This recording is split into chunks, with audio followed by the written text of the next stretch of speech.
बिस्मिल्लाहिर्रहमानिर्रहीम। ना किसी का एजेंडा, ना किसी की लाइन, सिर्फ डायरेक्ट लाइन। अजमल जामी के साथ जुम्मा हफ्ता इतवार आप देख सकते हैं एक न्यूज़ पर। आज का प्रोग्राम बड़ा ख़ास है मेरे मेहमानों की वजह से। डायरेक्ट लाइन का ये हमारी रवायत रही है कि हर प्रोग्राम में हम अपने मौजू पे बात करने से पहले, मेहमानों का तारुफ करवाने से पहले ख़बर आपकी खिदमत पेश करते हैं। आपको याद होगा कि ट्रांसमिशन में प्रोग्राम में इस खाकसार ने खबर दी थी कि सदर आरिफ अलवी जाने से पहले कोई तुरब का पत्ता खेल सकते हैं, और वो खबर दुरुस्त साबित होती दिखाई दे रही है, क्योंकि आरिफ अलवी साहब बहसीत सदर कौमी असम्बली का इजलास बुलाने से गुरेज़ा हैं। उनकी मांग ये है कि चूंकि ईवान मुकम्मल नहीं, चूंकि सुन्नी इत्तेहाद कौंसिल यानी पाकिस्तान तहरीक इंसाफ को रिजर्व सीटें नहीं मिली, ईवान नामुकम्मल है, लिहाजा इजलास नहीं बुला सकता। इस सूरत हाल में इसाक डार साहब ये कहते हैं कि अगर वो नहीं बुलाते तो दिन पूरे हो जाएंगे जब 29 तारीख तक, तो उसके बाद जो ट्रांजिशनल स्पीकर हैं राजा परवेज़ अशरफ वो इजलास बुला लेंगे, ये कोई मसला है नहीं। लेकिन आइनी तौर पर डार साहब की दलील थोड़ी सी कमज़ोर है, और आइनी तौर पर आरिफ अलवी साहब का जो ये गुरेज़ा रहना है ये भी थोड़ा सा कमज़ोर अमल है, क्योंकि अगर वाकई आरिफ अलवी साहब संजीदा होते तो यही जवाज़ लिख कर सुप्रीम कोर्ट से रहनुमाई तलब करते कि जनाब ईवान नामुकम्मल है, कैसे इजलास बुलाऊँ, आप रहनुमाई फरमाएँ। अमली तौर पर उन्होंने ऐसा नहीं किया, अलबत्ता सियासी तौर पर वो तुरब का पत्ता खेल दिया, जिसके बारे में हम अपने प्रोग्रामों में आपको कई बार इशारों में खबर दे चुके थे। दूसरी खबर आज के प्रोग्राम में चेयरमैन सेनेट के हवाले से है कि ये खबरें थी, काकड़ साहब का नाम लिया जा रहा था, मोहतरमा शेरी रहमान का नाम लिया जाता, लेकिन अब तक की मेरी ताज़ा इतलात बताती हैं कि Yusuf Raza Gilani is the hot favourite candidate. Balochistan के हवाले से कल खबर आपको दे चुका हूँ कि जहाँ सरफराज बुख्ती हॉट थे, वहाँ ज़हूर बुलेदी भी मैदान अमल में आ चुके हैं। उन दोनों में से किसी एक को चूज़ करना होगा। अब आ जाते हैं आज के डायरेक्ट लाइन के एजेंडे के ऊपर। सदर आरिफ अलवी किस मिशन पर हैं? क्या वो इजलास ना बुलाने में कामयाब होंगे? अगर ऐसा होता है तो फिर क्या ऑप्शन होगी, और क्या इस हिकमत अमली में उन्हें इमरान खान साहब की भी हिमायत हासिल है या नहीं? दूसरा अहम मौजू है मरियम नवाज़, जो कि वज़ीर आला पंजाब बनने जा रही हैं, पाकिस्तान की पहली खातून वज़ीर आला होंगी। और सबसे अहम मामला ये कि इन इंतखाबात के नताइज के बाद जो सूरत हाल बनी, क्या उससे मुझे, आपको, एक आम आदमी को सुख का सांस लेने का मौका मिलेगा? क्या मेरी मईशत ठीक हो पाएगी? क्या सियासी इस्तेहकाम हमें हासिल हो पाएगा? या जो मियाँ जावेद लतीफ़ साहब और दीगर कहना शुरू हो गए कि निज़ाम नहीं चलेगा, मजबूरी में ले रहे हैं और जल्द इंतखाबात दोबारा करवाना पड़ेंगे? तो इन अहम तरीन मौज़ूआत पर बात करने के लिए आज मेरे पैनल में मौजूद हैं अहम तरीन मेहमान, मेरे उस्ताद और मेरे बुज़ुर्ग, मुल्क की सियासत और सहाफ़त को 50 बरस से ज़ायद देख रखा है, जनाब मुजीबुर रहमान शामी साहब, और हमें साथ हासिल रहेगा सीनियर तज़किया निगार, बहुत ही बाखबर सहाफ़ी मोहतरमा आसमा शिराजी साहिबा का भी। शामी साहब, डायरेक्ट लाइन में आपको खुशामदीद कहते हैं। बड़े तवील अरसे बाद आपसे गुफ्तगू का मौका मिल रहा है टीवी स्क्रीन पर डायरेक्ट लाइन के तवस्सुस से। आपको पहले तो खुशामदीद पहुँचे। हाँ, अगरचे चंद हफ्ते हुए हैं मेरे ख्याल जी, हमारे लिए तवील है, लेकिन वो चंद साल मालूम होते हैं जी। लेकिन बहरहाल आपको मुबारक हो, माशाअल्लाह। क्या कहा है इकबाल ने कि इसी रोज़ शब में उलझ कर ना रह जा, वाह, तेरे सामने आसमां और भी हैं, वाह। तो अल्लाह ताला मुबारक करे आपका सफ़र।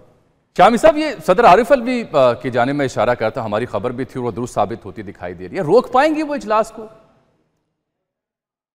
देखिए, सदर आरिफ अलवी जो हैं वो बड़े ढंग के आदमी हैं, लेकिन अभी जो उन्होंने फाइल रोक ली है, तो मतलब यह है कि जो ख्वातीन की नशिस्तें हैं जो पीटीआई के हिस्से में आनी चाहिए थी जी, या सुन्नी कौंसिल के हिस्से में, उसके बारे में इलेक्शन कमीशन ने कोई फैसला नहीं किया। सुन्नी कौंसिल अपनी फहरिस्त पेश कर चुकी है, लेकिन इलेक्शन कमीशन जो है वो ये फैसला नहीं कर पा रहा कि उन दरख्वास्तों को कबूल किया जाए या मुस्तरद कर दिया जाए।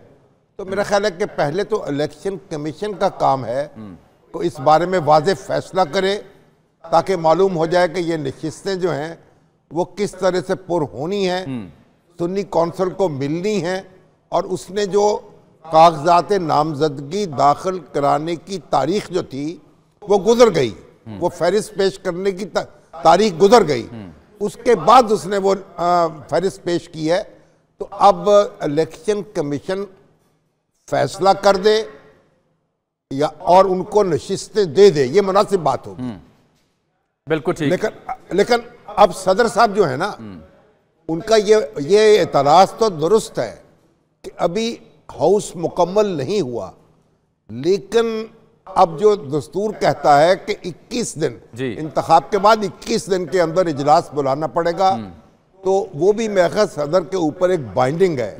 अच्छा, इसमें एक अहम बात ये होगी कि अगर सदर साहब इजलास नहीं बुलाते फिर और स्पीकर बुला लेते हैं तो फिर पीटीआई जो थी या सुन्नी कौंसिल जो है आज की, वो क्या उसमें शरीक होगी? और दूसरी बात यह है कि जो ये हाउस का मुकम्मल होना या ना होना, पंजाब असम्बली में एक रवायत कायम हो गई है ना जी, यहाँ भी ख्वातीन की नशिस्तें खाली रही हैं। हाँ। तो यानी जो पीटीआई के हिस्से की हैं। अब अगर जब स्पीकर का इंतखाब होगा और वजीर आजम का इंतखाब होगा, तो ये तो फिर जो उनको जो कुल ऐवान है ना, उसकी जो मेजॉरिटी है, उस उतने वोट हासिल करने पड़ेंगे ना कामयाब होने वाले। बिल्कुल ठीक। तो इसलिए वो नशिस्तें खाली हों या ना हो, इससे फर्क नहीं पड़ता अमली तौर पर, यानी प्रेजेंट एंड वोटिंग नहीं है। जो कुल ऐवान की मेजॉरिटी जो है अगर किसी के साथ होगी तो वो स्पीकर मुंतखब होगा और वजीर आजम भी तभी मुंतखब होगा। तो मेरा ख्याल जो ये एक इम्तिहान होगा ना, जो इस वक्त यानी जो लोग कह रहे हैं कि उन्हें अक्सरियत हासिल है, कि वो अपनी अक्सरियत शो कर दें। बिल्कुल ठीक। आज मेरी कुछ कानूनी माहिरीन से भी बात हुई, बैरिस्टर साद रसूल से मेरी बड़ी तफसीली इस मौजू पर गुफ्तगू हुई। वो ये कह रहे थे कि एक छोटी सी नज़ीर हमारे पास मौजूद है कि यहाँ जब पंजाब में स्पीकर पंजाब असम्बली ने हमजा शहबाज से हलफ लेने से इनकार किया था, आपको याद होगा, अदालत बीच में आई और फिर स्पीकर नेशनल हलफ उनसे लिया था। तो ऐसी नज़ीर मिलती है जहाँ अदालत को फिर तशरीह करनी पड़ी तो शायद मामला अदालत की जानिब जाए। लेकिन इस्लामाबाद में सदर मुमलिकत की इस जो मूव है उसके ऊपर लेके सहाफ़ी तजिया निगार किस नतीजे पर पहुँचे हैं। मोहतरमा आसमा शराजी साहिबा को प्रोग्राम में खुश आमदीद कहूँगा। मुशर्रफ जैदी साहब भी हमारे साथ जुड़ेंगे। आसमा जी, आपको क्या लगता है, क्या वाकई सदर सीरियस हैं? अगर तो वो सीरियस हैं इजलास रोकने में, तो वो फिर सुप्रीम कोर्ट क्यों नहीं गए कि जी ये देखें यहाँ असम्बली की अक्सरियत मौजूद अददी तौर पर पूरी नहीं है, रिजर्व सीटें नहीं मिली एक जमात को, लिहाजा मैं समझता हूँ कि इजलास नहीं बुलाया जा सकता जब तक इसका फैसला नहीं हो जाता, या इसके पीछे कुछ और खेल कार फरमा है? अब मैं सुन पा रहा हूँ। मेरी माजरत जामी, आपको बहुत मुबारक हो नया प्रोग्राम, और शामी साहब की खिदमत मेरा सलाम, और मुशर्रफ साहब की भी। तो बिल्कुल देखिए, ये हो नहीं सकता कि तहरीक इंसाफ जो है उनसे वाबस्ता लोग जो हैं वो कोई ऐसा रखना ना डालें जिसकी ज़रूरत ना हो। मसलन सदर अलवी जो है वो बहुत पुराने पार्लियामेंटेरियन हैं और बहुत ही अच्छे पार्लियामेंटेरियन रहे हैं। हमने पार्लियामेंट में उनको कवर किया और वो बेहतरीन कानून साजी, मेरा ख्याल है जितने अच्छी कानून साजी प्रेसिडेंट अलवी बतौर एमएनए पेश करते रहे हैं और जितना एक्टिव रोल उनका पार्लियामेंट के मेंबर के तौर पे रहा है, वो मेरा ख्याल है किसी से ढका छुपा नहीं है, और रिकॉर्ड कानून साजी उनके ऊपर, उनके जिम्मे जो है वो सर जो है वो मौजूद है। लेकिन यहाँ पे अगर आपको बताएं कि जो आर्टिकल 91 है वो बहुत वाजे है कि 21 दिन के अंदर, उससे पहले भी सदर जो है वो इजलास तलब कर सकते हैं।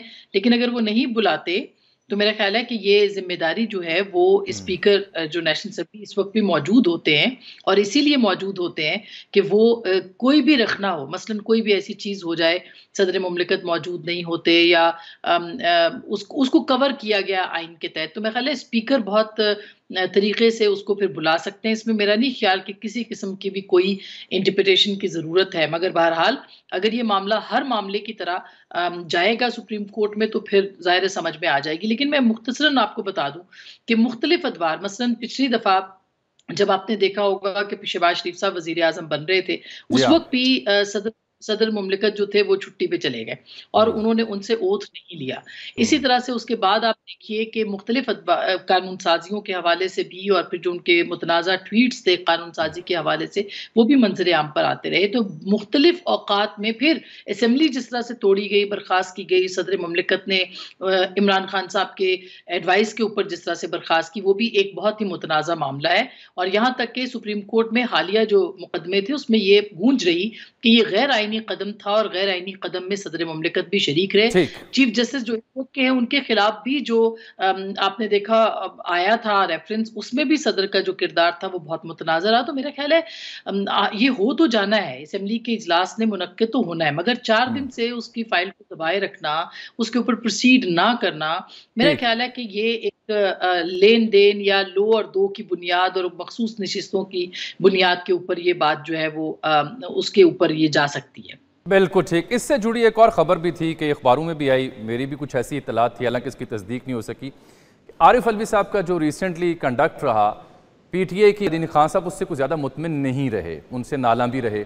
गो कि उन्होंने, जो मेरी इतलात हैं, जेल में भी कुछ पैगाम रसानी की कोशिश की, लेकिन वो वाली हिमायत या आशीर्वाद उन्हें नहीं मिल सकी।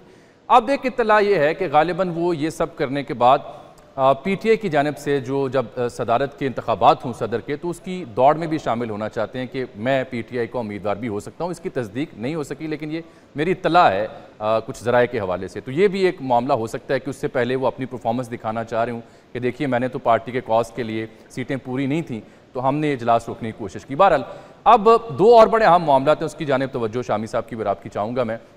क्या ये निज़ाम चल पाएगा, क्योंकि विद इन नून लीग आवाज़ें आ रही हैं कि दोबारा इलेक्शन करवाना पड़ेगा, हमारे साथ भी धांधली। लेकिन उससे पहले